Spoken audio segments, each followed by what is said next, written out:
Salut, c'est Laura la petite épicerie. Aujourd'hui, je vais réaliser un arc-en-ciel en punch needle. Pour cela, je vais utiliser 5 couleurs de laine, de la toile pour punch needle, un grand tambour à broder, de la ouate, un coton jersey, ensuite un feutre textile, bien sûr la punch needle, l'enfileur.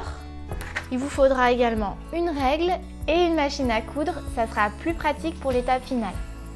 Tout d'abord, je trace mon arc-en-ciel à l'aide de la règle et du feutre textile sur ma toile pour punch needle. Je préfère m'aider d'une règle pour avoir des arcs très réguliers, mais si vous êtes bonne dessinatrice, vous pouvez aussi le faire à main levée. C'est important de dessiner l'arc extérieur et l'arc intérieur un peu plus large que les autres arcs. En effet, comme vous allez former un coussin, s'ils sont trop étroits, ils risquent de ne pas se voir. Mes arcs intérieurs font une largeur de 4 cm, tandis que les extérieurs mesurent 6,5 cm. Pour mettre ma laine dans le punch needle, j'utilise un enfileur. C'est beaucoup plus pratique pour faire passer la laine dans le tube qui est très long et la faire ressortir de l'autre côté en un clin d'œil. Lorsque vous utilisez la punch needle, il est important de ne pas faire ressortir la punch trop loin de votre ouvrage et de la faire frôler le tissu.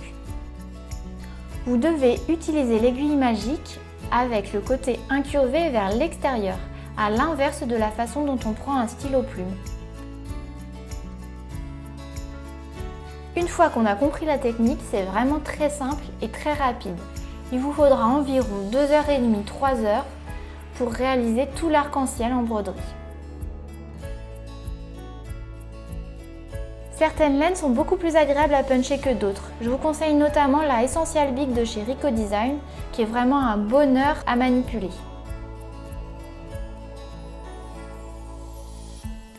Comme mon ouvrage est très grand, j'ai dû le puncher en plusieurs parties, c'est-à-dire que j'ai déplacé la toile dans mon tambour pour réaliser les deux côtés des derniers arcs.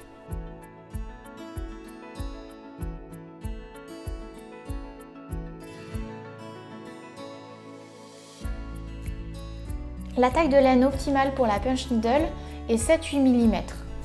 Mais si vous souhaitez utiliser des laines plus fines, c'est tout à fait possible. Il faudra simplement les doubler.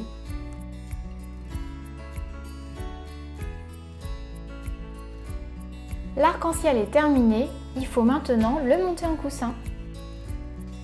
Pour consolider mon ouvrage et éviter que des fils ne se tirent, je vais encoller, grâce à la colle pour tissu, tout l'envers de mon arc.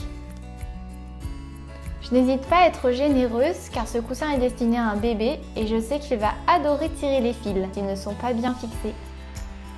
Je découpe autour de mon arc-en-ciel la toile qui dépasse pour éviter d'être gênée lors de la couture à la machine. Je place ensuite mon jersey et mon arc-en-ciel endroit contre endroit et j'épingle le tout. Puis vient maintenant l'étape de la machine à coudre. J'ai pris un point droit et j'essaie de coudre au plus près du punch needle pour éviter qu'on voit la toile de coton écrue lorsque le coussin sera monté. Je retire les épingles, puis je découpe l'ensemble de l'arc-en-ciel à environ 2 cm du bord. Je viens ensuite surfiler à l'aide du point zigzag de la machine à coudre tout mon ouvrage. Cela le rendra plus résistant. Et maintenant, fin du suspense, il ne me reste plus qu'à le retourner. Je vais désormais rembourrer le coussin avec de la ouate très légère et duveteuse. Puis je fais la dernière couture à la main, en épinglant bien mon ouvrage pour réaliser quelque chose de propre et invisible. Votre arc-en-ciel est terminé. Merci beaucoup d'avoir suivi ce tuto. Vous pourrez retrouver toutes les étapes en détail sur notre site lapetiteépicerie.fr et tout le matériel à petit prix. À bientôt!